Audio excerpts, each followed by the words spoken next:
Hey, what's up, everybody? Thank you for listening to Operation Agency Freedom, where we are bringing you top secret advice from the world's most badass digital agency owners. These amazing men and women are sharing their stories of how they have built 6, 7, and 8-figure digital agencies and how you can too. My name is Chris Martinez, CEO of Dude, where we help digital agencies by giving them the people and the processes so that they can scale profitably. And speaking of processes, I am very, very excited about today's guest, Theresa Baretta from LoopLink. Welcome to the show. So great to have you on. Yes, thank you so much for having me here. And I'm really, really excited because we're going to get to nerd out about processes and systems and processes, which is what you help agencies with. But we start every show off with like a little roundtable discussion. And actually, this is a topic that is very near and dear to my heart. It's also a part of our core values as a company. We understand that you love to travel. So let's talk about travel and where you like to go. And, tell us why don't we start? Tell us your favorite place that you've been. Yes, it's going to sound very typical, but my favorite place that I've been to and will consistently go back to is actually Japan. Oh, awesome.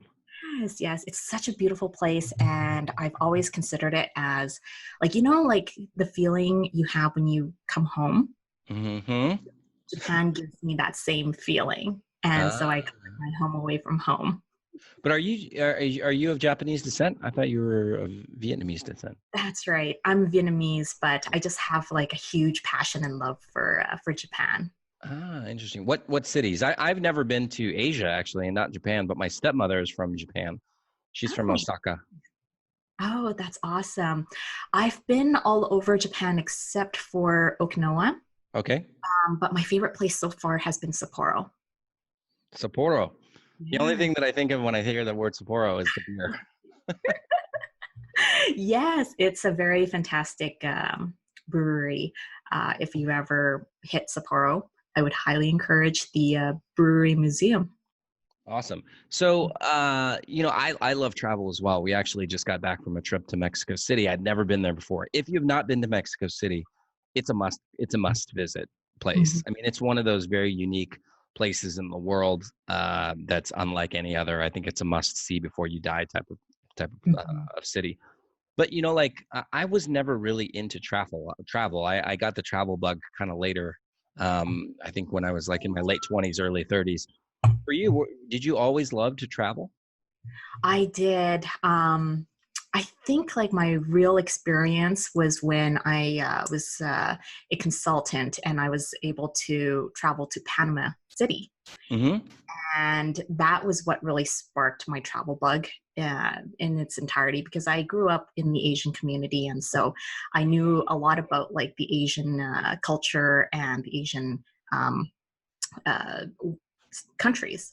But I never thought about, other cultures until I went to Panama City. And so Mm-hmm. that was what really sparked my travel bug in my early 20s.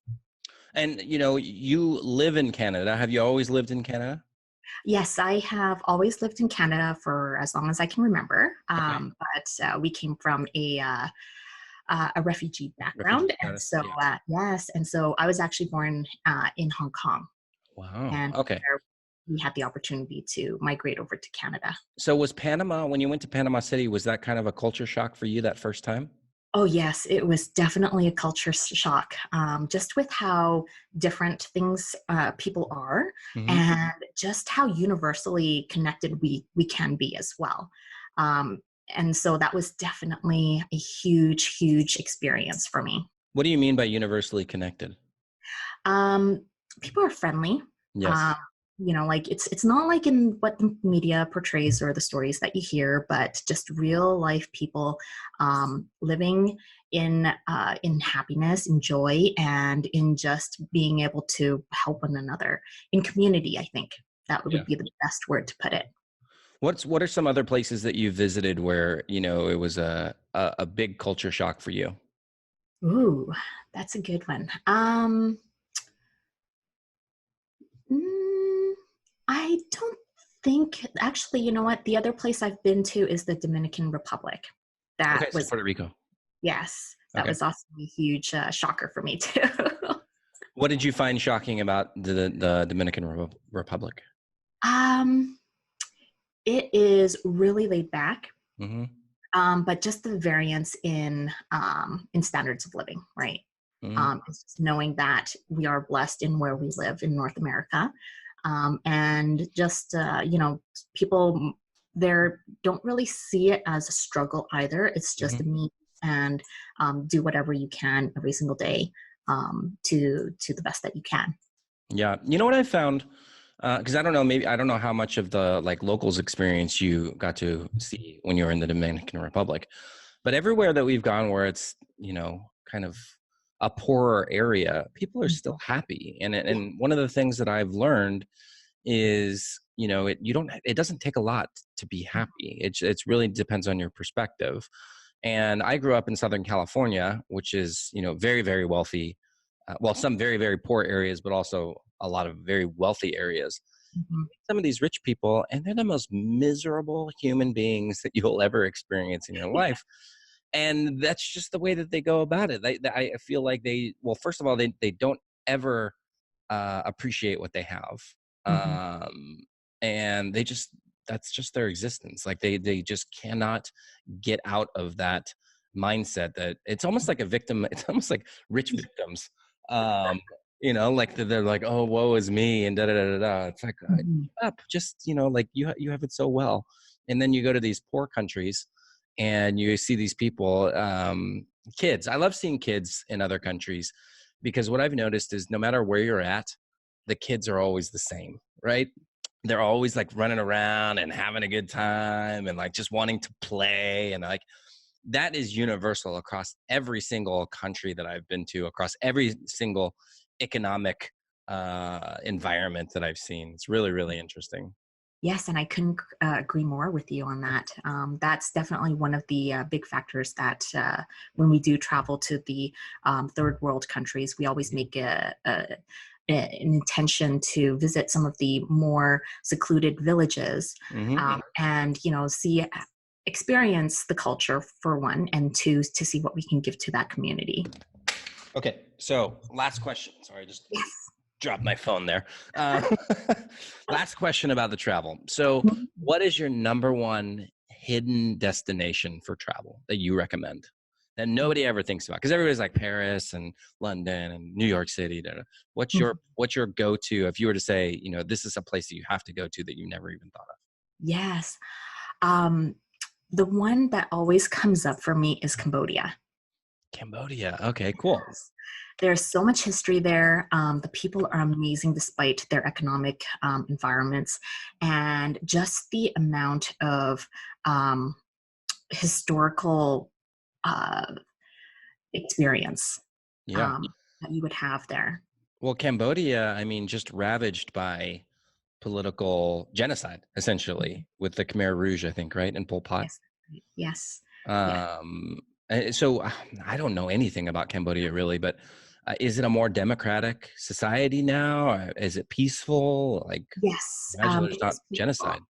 No, there's no more genocide. I believe it is democratic, Mhm. but they're not as up to date as as not as developed as our countries. But they are on the right route, and it's still a little like it's still on the poorer side, but the people are still happy. The communities are happy, and it's just a fantastic hidden treasure. Gotcha. All right. Well, let's switch gears. Let's get into your business and how you got started with LoopLink. So, you and I were connected through a mutual friend, somebody actually who went on the podcast. Yes. And after the show ended, he and I were talking about systems and processes, and the things that I'm really passionate about, running Dude. Because for us, systems and processes are crucial to our financial success, also for our clients' happiness. And so he referred me to you, and then we had a nice conversation, and I got to learn about what it is that you do. And I like to say that both of us specialize or are passionate about the least sexy side of running an agency. But as you start to grow and you get more clients, and you reach a certain level, you see the importance of operations and of systems and processes. And that's essentially what you help other agencies to do. So tell me your story and how you got started before you started LoopLink. For sure. So I was always someone who completely embraced efficiency. I think it's just a fabric of my being. Me too. And yeah, from a young age, I went through leadership roles such as Scouts Canada, and Mhm. just started off with leading children's ministries, and from there it's just all like I just had this eye and this knack for how to bridge any gaps and delays, and really be able to fast track a lot of the onboarding components, from when a child gets taken in, to when they are participating in programs. So it started at a very young age, and year after year it just kind of really grew. Mhm. And the real first knack that I had at systems and processes was actually when I had decided to work at my parents' restaurant instead of pursuing post-secondary. I just felt at that time it wasn't really for me. And so when we first opened our restaurant, we were so taken back at the flow of customers that were waiting for our services and food. And that was when we first recognized our huge failure. We were very unorganized. We didn't have any knowledge of how to really run a business, not and even a service business, right? And so while the food was really delicious, it really hit the spot on there. The service wasn't.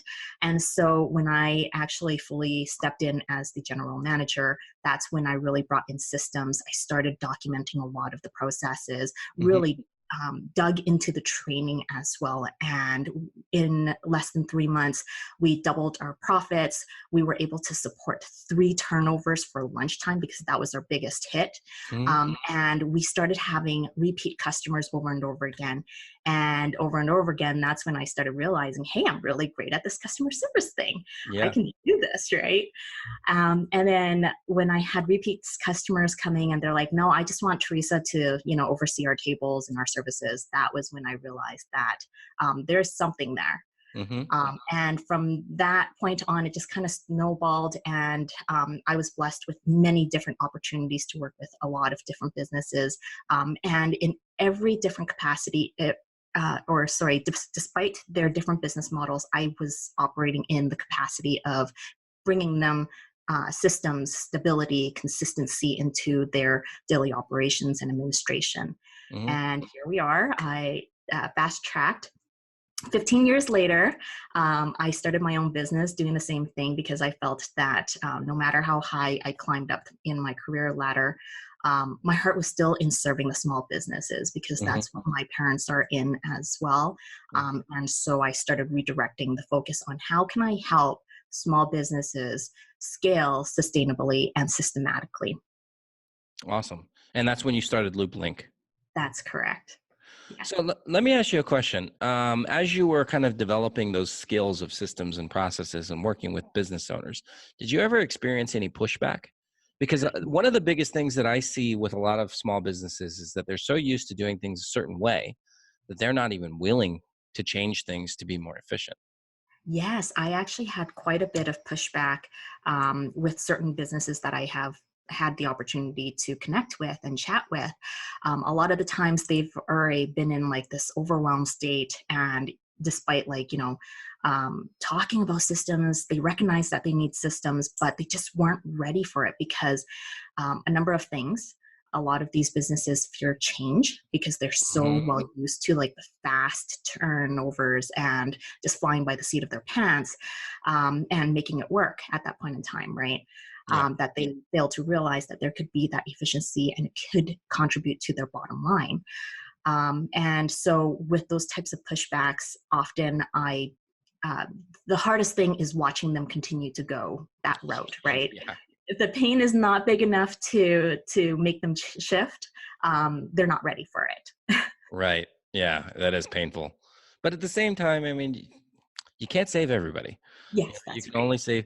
I was just listening to this the other day, and I can't even remember where I heard it, but they were talking about how if a helicopter goes over to the site of a boat crash in the ocean, in the open ocean, and there's a big boat and there's only a handful of spots in the helicopter, they know that they're not going to be able to save everybody.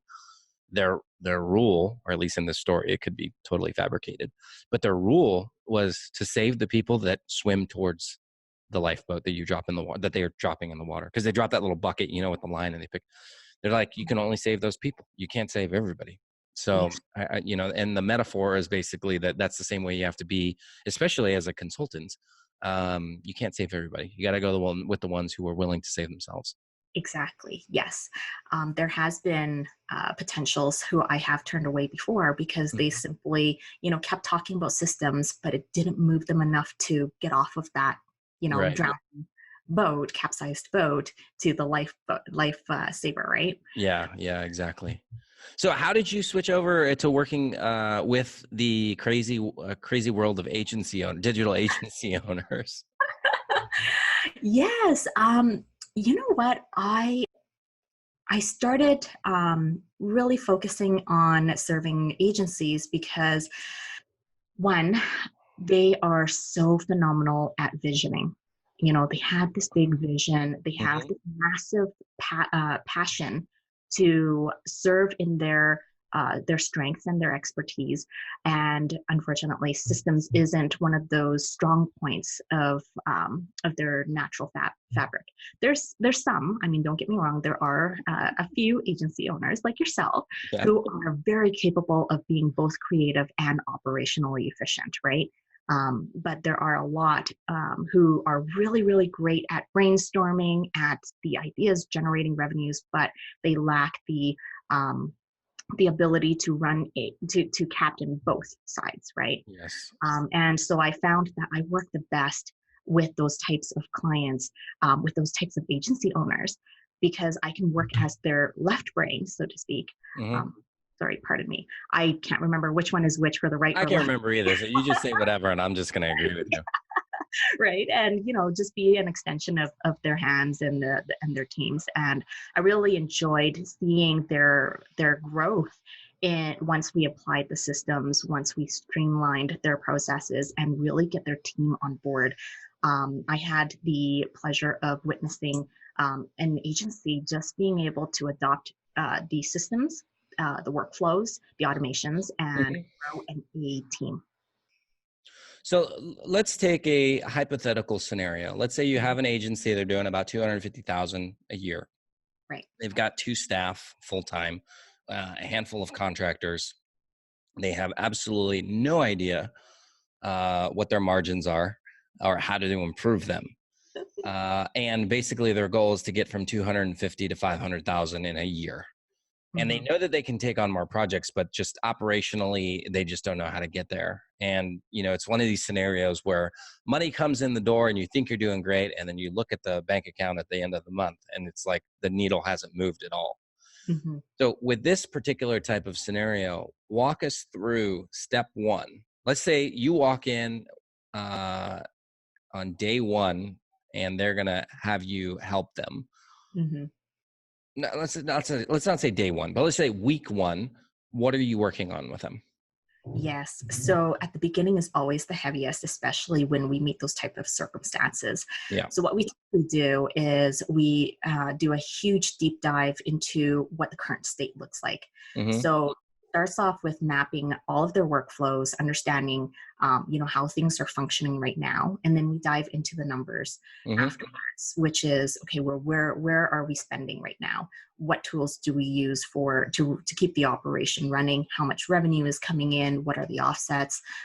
Where are all of the roles and responsibilities as of each team member, including employees and contractors? Do we have any overlaps? Are there redundancies? Where are the bottlenecks happening? So it's a really heavy, I would even consider it the first like 2 weeks is the heaviest because we unearth a lot of things. Mhm.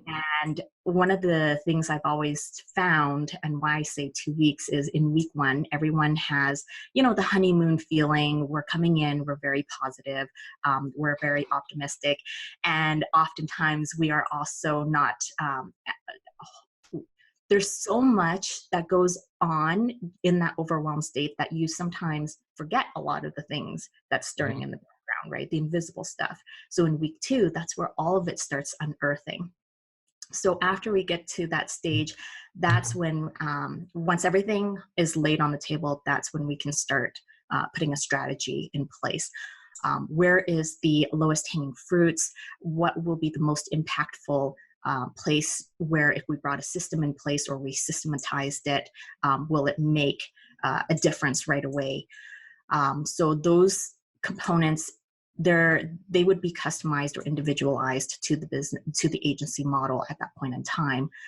And then, we would then be able to start an implementation execution plan afterwards. So can we do a role play? Because I actually, I hear what you're saying, but I think that Mhm. it would mean a lot to the listeners if we actually ran through a scenario. So let's just pretend like I am that agency owner, Mhm. and you go through the numbers, and we're doing $20,000 a month. We've got 10,000 and over in payroll for the staff, and let's just say 12,000 in payroll for the staff, including myself. And at the end of the month, we're still like barely breaking even, Mhm. turning a small profit. So let's just pretend that you looked at all the numbers. What's the conversation that you're having with me on Monday morning, week 2? Yes. So at that point in time, I would then be digging into basically the expenses Okay. of the systems itself. Because typically, one of the lowest hanging fruits is determining, are there any overlapping tools that we can really remove? What Um, is like a very common overlapping tool that you see, just as an example? right. Let me just think here. So a very common one that I see is using Dropbox and Google Suite, Yes, for example. totally. Right. So that's a very low hanging fruit. And even though we think that, oh, Dropbox is either free or you're paying like a very minimum amount of $10 a month, right? Those small costs adds up, Yes. right? We think that it's just mice nuts, but it's not. It accumulates, it can compound, it can really snowball. The second component that we would really look at is cost control at that point in time. If we are, if there are leaks happening, What do you mean by leaks? leaks as in, for example, let's use the example scenario that you just put out. So Hmm. 20,000 is coming in, 12,000 is going out for profits or for payroll Payroll. and contractors cost, Hmm. right? So then at the end, you should be left with at least 8,000 in Right. profit, right? So let's say 5,000 of that goes to the tools and operational expenses, Okay. rent, or if you have subscriptions that you have to pay for, if you have other commitments that you're involved with, so forth, right? So when we go into cost control mode, that's where we start analyzing everything. So it goes down to even time tracking for your team. What are they working on? Where are the redundancies might be happening? Where are the holdups? Because if something, let's say, if your onboarding should take, let's say, 6 hours. Okay, Hmm. I'm just throwing up numbers there. It could definitely be realistic or not realistic, but let's say it should take 6 hours, right, from contractor one. But instead, it's actually taking them 10 hours plus another 2 hours of administrative work. So now all of a sudden, you've doubled in your cost for that. Yeah. But you don't know that because you have X amount of revenue coming in. Let's say, you've met your quota for sales, but the operational side is not functioning as it should be. You have a leak somewhere. Yeah. I love where you're going with this, because this is the thing that most agency owners, like you said, they just overlook it. I think you used the word mice nuts, which I've never actually heard before. Funny. Um, so, we had a client, for example, this is very recently in the past couple months, and they sent over a good volume of work. But I would say at least twice a month, they were sending over requests and the passwords were incorrect. Mm-hmm. And so what we did is we had to sit them down and basically explain to them the implications of what happens when you do that. So when they send over a request, it typically takes us about 2 hours, maybe 3 hours to respond and say, hey, this project should take 2 days. We're going to get started on it as soon as we can, or right away, So then another hour or 2 hours passes, and the developer goes in to do the work, and they realize that the passwords are incorrect. So it's been 4 hours basically. We email back to the client. We say, hey, the password's not correct. Please resend it. By the time the owner gets that email and is like, oh crap, and they look and they find it, and they send it back, it's another 2 or 3 hours. So now we're at, let's just say 6 hours. And then we have to go back and assign it to the developer so then they can start it. And by that time, we've lost 8 hours of time. That's a full working day. Now, if that happens just twice a month, multiplied by 12 months, that's 24 working days. That's over one entire month that we've lost of productivity simply because that person forgot to send us the passwords. Yes. And it's like those little things, if you can just fix those things, oh my God, you can get so much more stuff done. Exactly. Now times that by 10 clients. Yeah. Right? It's a whole year. That's right. And we don't consider that on a high level, right? And what typically happens when I have met with an agency owner is that they're so tunnel vision at that point, right? Yeah. They've lost that 30,000 foot view. And when I start working with them, it's about getting them back to that 30,000 foot view so they can see all of this, right? Mm-hmm. And be able to say, hey, you know what? That's a small win. Let's try and simplify or streamline the password process. Mm-hmm. Yeah. Right? That's like the ounce of prevention is worth a pound of cure. Is that what they say? Just that's actually what we ended up doing with that client. It's like, hey, we need to create a process for you so that you're checking those passwords before they get over to us. Mm-hmm. And he understood and he fixed it right away. It was great. So you were talking about time tracking. So time tracking is unbelievably important. I don't know that all agencies are doing it. And if they are doing it, I don't know how consistently they're doing it, but it's something that we are super, super adamant about, is that every single developer and designer on our teams have to track their time. Yes. What's a time tracking tool that you recommend for agencies? Yes. So it really depends on what is your primary project management tool. Mm-hmm. So if you have a project management tool that has an in-app time tracker, mm-hmm. I would always say leverage those. Which one? Which ones have in-app? Honestly, we've been using Freshness for so long, and I haven't looked at any of the other ones. So which ones have time tracking built into them? Yes. I believe the last one that I have taken a look at, called Nifty PM, has a time tracker built into its app. So that's one of the few that I do know about. I believe Teamwork also has its own time tracking. Mm-hmm. And I believe ClickUp as well. Okay, cool. I've been hearing a lot of great things about ClickUp. Yes, ClickUp. I was one of the early adopters, and it's a phenomenal tool.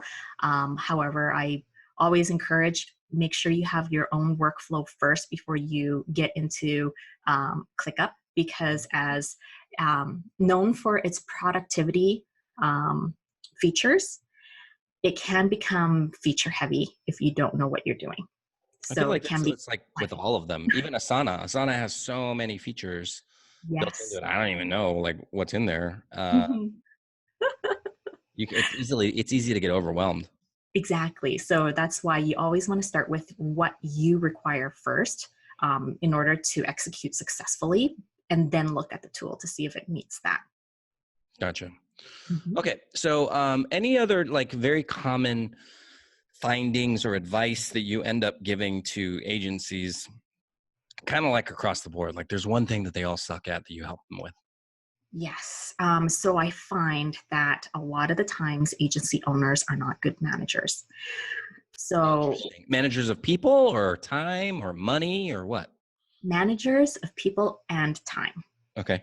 Yes, because oftentimes with an agency owner, the agency is their baby, right? So they don't often take a look at how much time they are actually putting into the business. So let's say, you have a standard 8 hours already.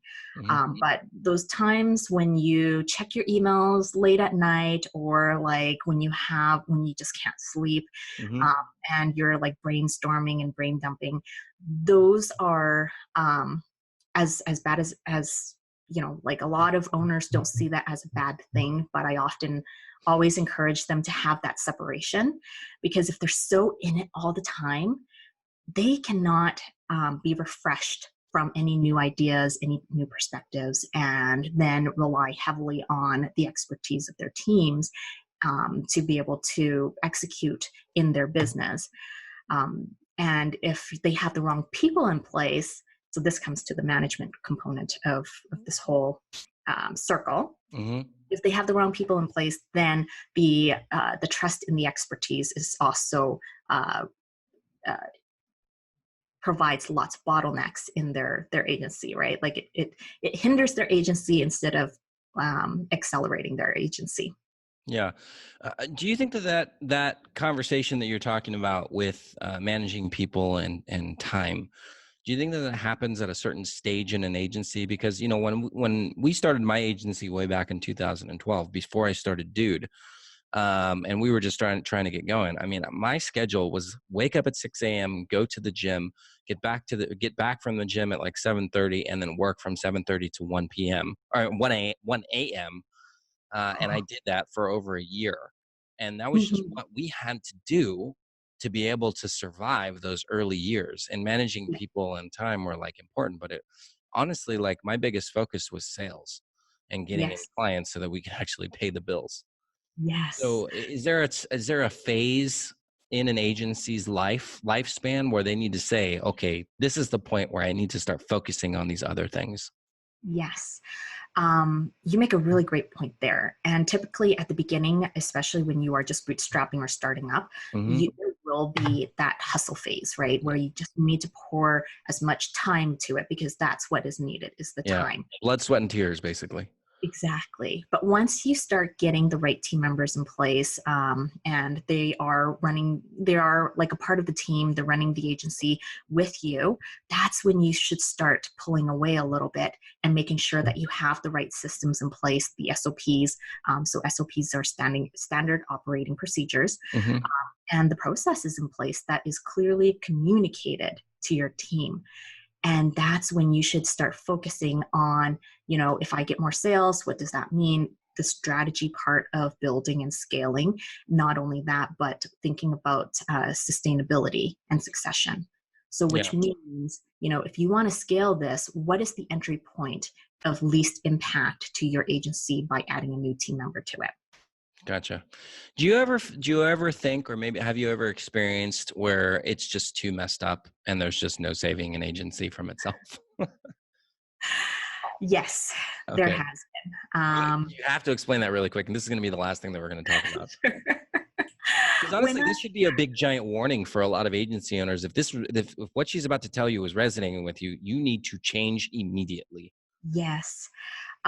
What I've seen, and this is like definitely one of those fewer cases, Hmm. but if you find that you've been firefighting for more than 13 months and you are Firefighting meaning what?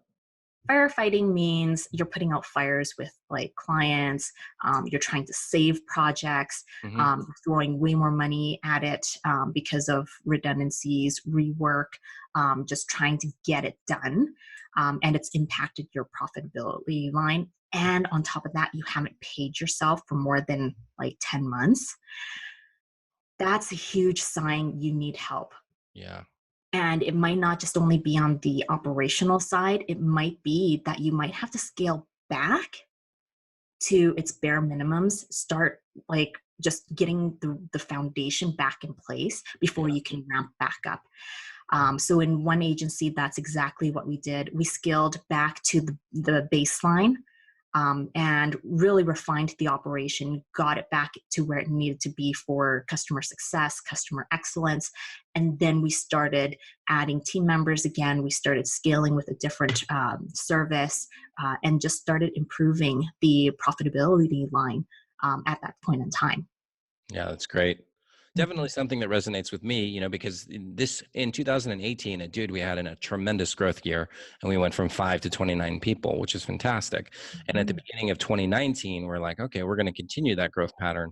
But honestly, we had a lot of problems with retention, and we were bringing in new clients, but those new clients were canceling within the first 90 days. And so we had to figure out this problem. We had to figure out why this was happening. And luckily, we figured out this secret sauce, and we were able to close that gap. It's like a leaky bucket, and I'm sure you've heard of this before. But we had these giant leaks in the bucket, and we had to figure out how to fix those. And so, as soon as we were able to identify those, and we put processes in place, like simple things, like standardized weekly calls.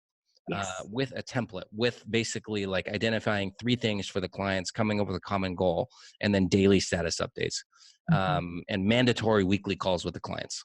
So like once we implemented those, it was like night and day. I mean, that was like the magic formula that we were missing this entire time. And there's a whole big thing to it. It's like realizing what business that we're really in and that sort of thing. But yeah, so we had to take basically a pause from growth to fix these problems. And now, we're doing another hiring push, and we're doing so well with our new clients that we're turning on marketing again and all kinds of other stuff. That's awesome to hear. Yes. Yeah, no, I'm excited to hear maybe on another call some more of your success stories of things that you've been able to help with other agencies. For sure. So we are just about out of time. You've been listening to Theresa Baretta from Loop Link. Theresa, what is the best way for people to get into contact with you? Yes. So the best way to get in contact with me is actually through my website, which is looplink.com, LOOPLINC.com. And from there, we can definitely get connected. I'm always open to virtual coffee chats. I love to just talk and hear about your own business journey, how your agency even got started, and what's on the horizon for you. I value connections and relationships, and I think that's what we definitely need to have more of as we continue our ventures, right? Yeah, I love that. And who would be the perfect person to contact you today? Yes. So either creative agency owners. So if you own your own digital agency or service provider, service-based agency, I'd love to hear from you. Or even if you are the COO or operations manager of those organizations, if I can offer any value or just any tidbits at all, I'd be more than happy to. Awesome. Well, thank you so much, Theresa, for being on the show. To all of our listeners, thank you for tuning in today, and make sure you return next Thursday and every Thursday for the next episode of Operation Agency Freedom. Bye-bye, Yes. guys. Thank you so much for having me. Take care.